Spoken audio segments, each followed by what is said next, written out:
Hello and welcome. This is Eric again from Talking Leadership. Thank you for joining me today.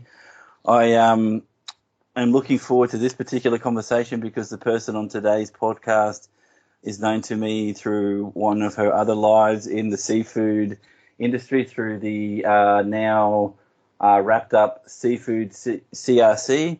I'd like to introduce Emily Mantilla. How are you, Emily? I'm good, Eric. How are you? Long time no speak.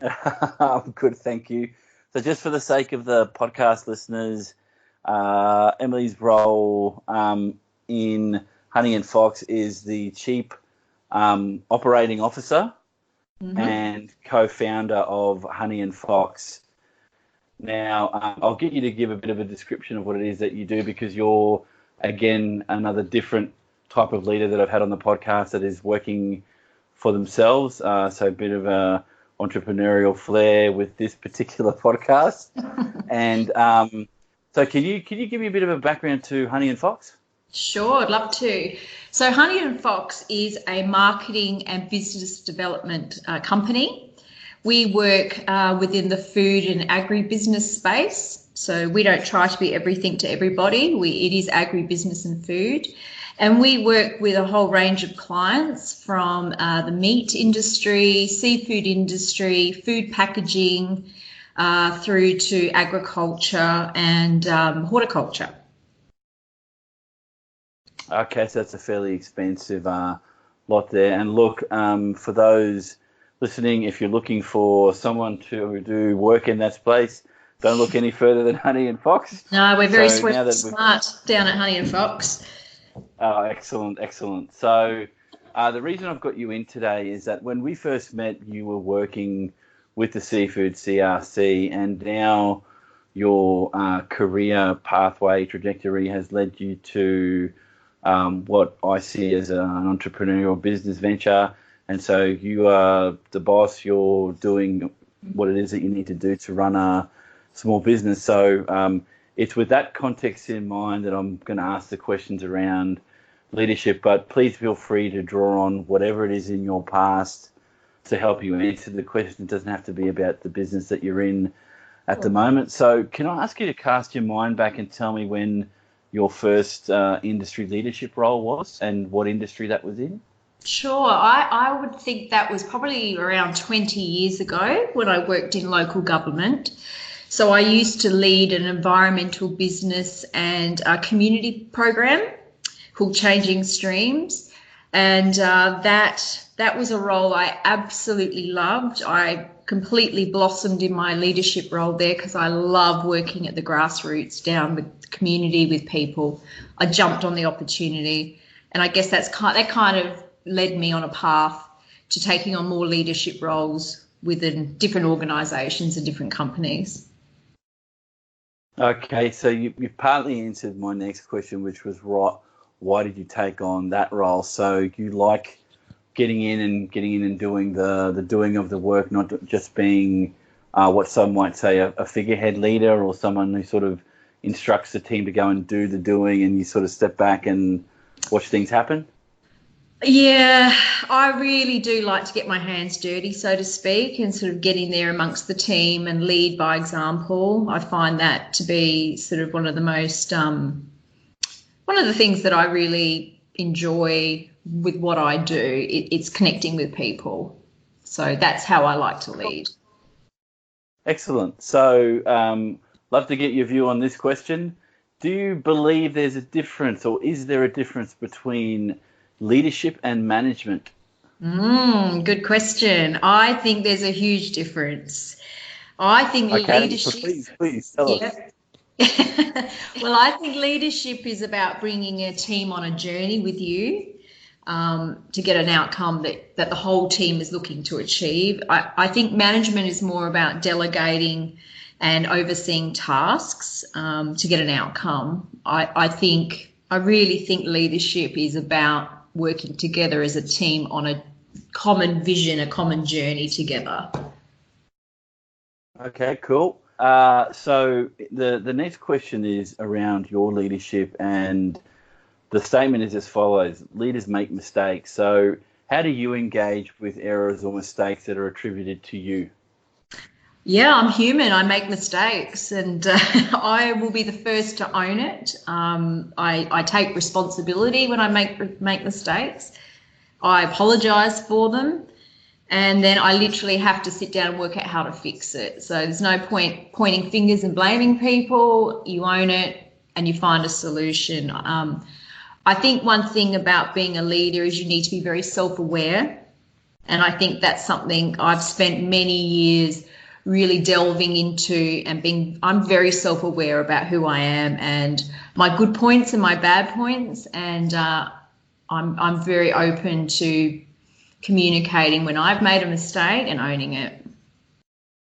So that idea about being a reflective leader was something that was the first time I'd heard it in the podcast series was with my podcast with TLbyEricPerez, which I'll be releasing today along with this one. And she mentioned being reflective. Is that typical practice for you? And it's just out of curiosity because I've not heard it come up too many times. And if you believe some of the literature that you read, it can be quite confronting, even with yourself, to sort of sit back and say, what the hell am I doing wrong, or what the hell could be done better? Because people like to think that they're I don't think perfect is a word, but as good a product as they can be all the time. And I know from personal experience that I stuff up a lot, and you've got to just be able to get over it and fix whatever goes wrong and just sort of plow ahead.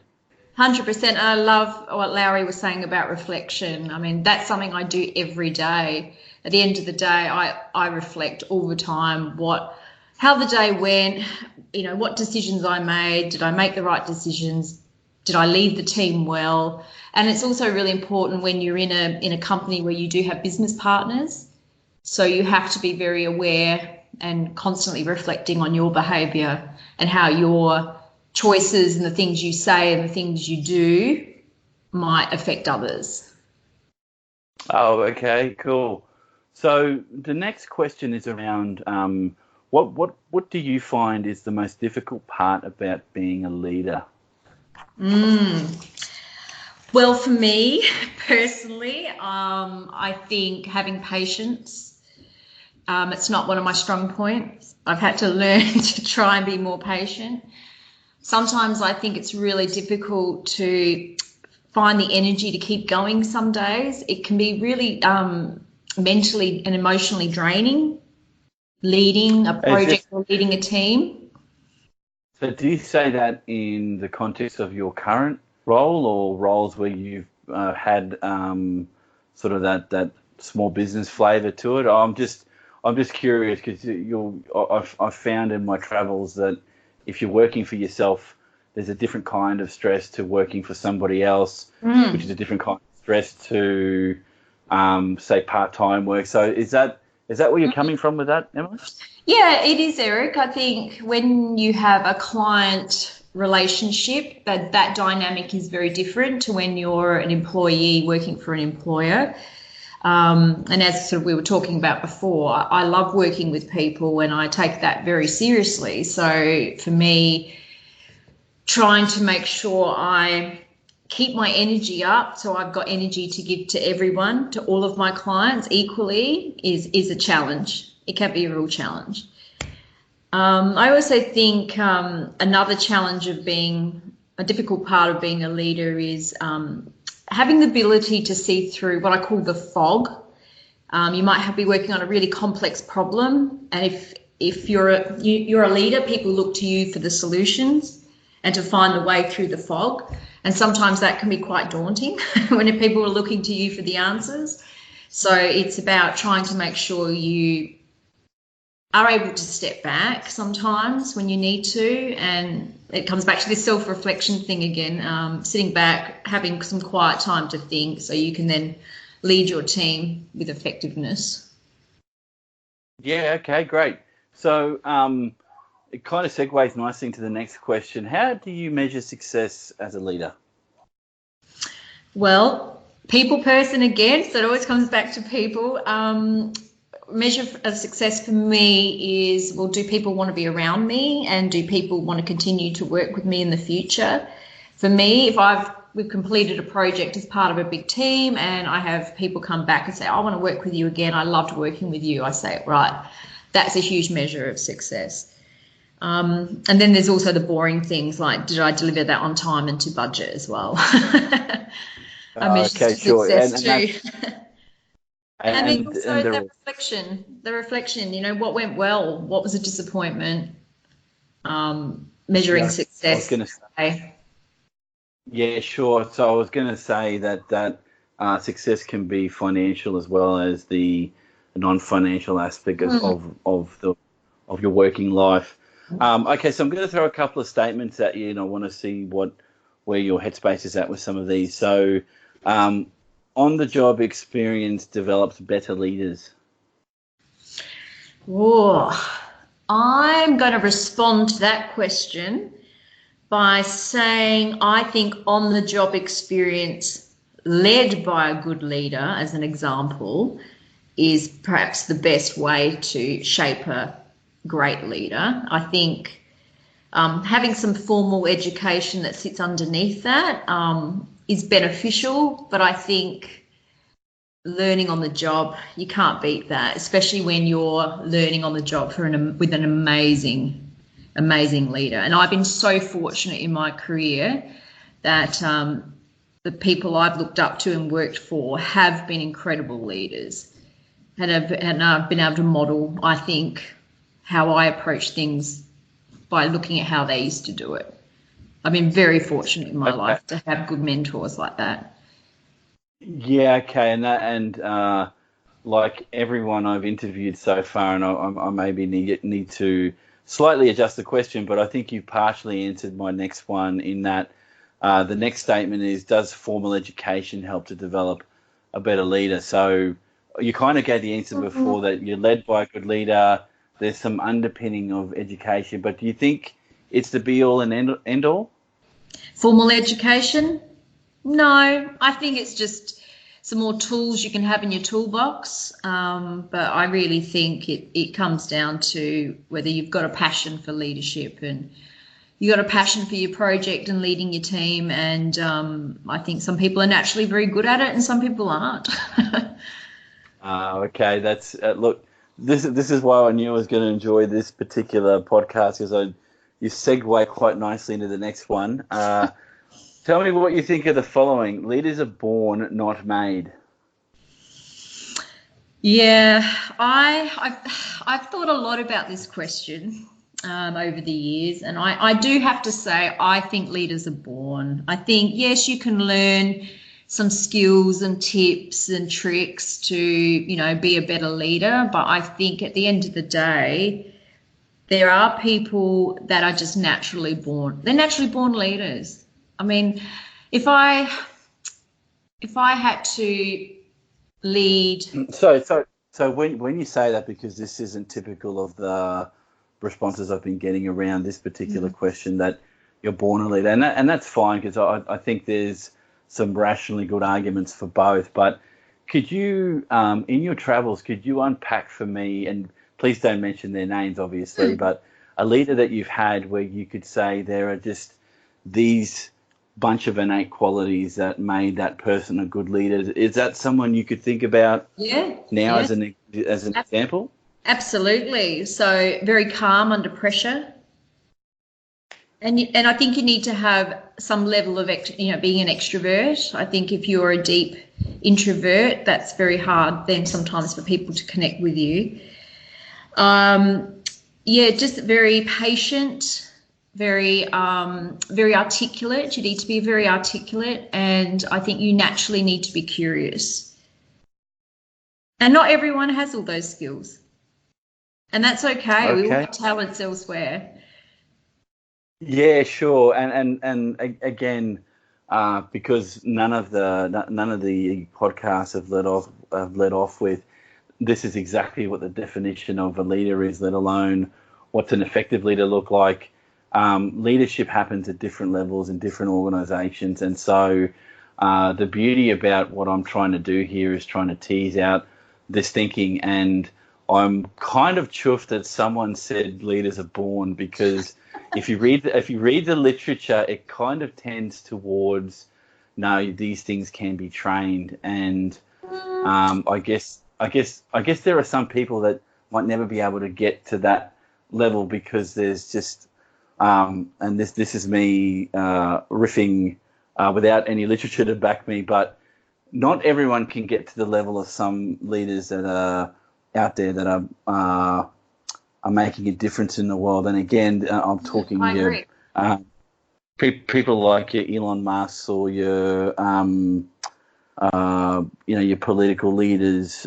Just trying to think of a few here, like the New Zealand Prime Minister. Her name escapes me, and I apologise to the listeners for that. But from my recent watching of the TV, that her style is getting people in, and she's doing stuff to change that country. And so, could everyone be trained up to do what she's doing? I don't know. I mean, if I think about, I'm terrible at sport, Eric. Like, absolutely uncoordinated. I go to the dog park. I try and kick my ball to my dogs, and I'm one of those people, I miss the ball. I'm just hopeless. So if I was given training, I don't know, basketball, let's just say, doesn't matter how much training I'm given by the best basketball coach in the world, I am not going to be a great basketballer.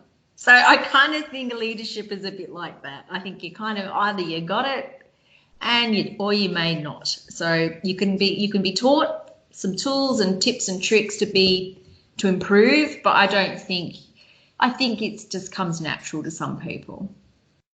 Wow, so some controversial statements from Emily Mantilla. I'm sure we'll be challenged on this into the future, which is great. It's all about the crucible of sharing ideas and being able to talk about this stuff. So look, as part of my research studies, and my only claim to fame is that I'm an early career researcher, so I still have a lot to learn. But as part of my studies, I'm asking the question, trying to make the argument, with literature and interacting with real leaders out in the world, that strategic thinking and foresight seem to be the core capabilities for for leaders in the future. What's your view of that, Emily? I think they're important, but I think there's some other things that probably should be added to that. I think integrity and transparency. Yep. And empathy, compassion. Yep. I think all those things wrapped up together makes for a pretty powerful leader. Okay. And final question, what would you say to a younger Emily Mantilla if you could go back in time and talk to her about what being an effective leader is? First, I'd grab my hands around her neck and shake her a little bit. The imposter syndrome, I think that would be the first thing I'd be shaking her hard about. I think I would probably say to her, it doesn't matter how great a leader you are in the future, you're never always going to have the answer. You're never going to know everything. So make sure you surround yourself with smart, articulate, intelligent people. I love this saying. In fact, one of my old bosses used to say, Dr. Len Stevens used to say, if you're the smartest person in the room, then you're in the wrong room. So get out, get amongst other people and learn. And I practice a lot of yoga, so I love this saying that as well. When you're talking, you're just telling people what you know. But if you actually be quiet and listen, you'll actually learn something you don't know. So I think if I could have learned those things earlier on, who knows where I could be today. Okay, and on that positive note, I'd like to thank you, Emily, for joining me today. So thanks for coming along, and I'm sure into the future we'll be talking again, because I'm hoping to do more around this space with more podcast content and potentially more material around this thing called leadership. So if you'll indulge me by speaking to me again, that would be great. Love to. Love to. Excellent. Okay, Good on so you. that ends. Thanks, mate. Thank you. I appreciate your encouragement offline, and a lot of other people that want more of these to be done. And look, my hope is that the more I talk to leaders, people can get something out of this, because the majority of this podcast has been your views and your perspectives, and with a couple of smart-ass remarks from me, obviously, and a few jokes thrown in there. But I do value what you're saying, and it hopefully adds to people's learning around what leadership pathways can look like. So thank you again, Emily. No, congratulations, Eric, on the initiative. It's fantastic. Appreciate it, mate. Thanks very much, and I'll catch everyone on the next podcast.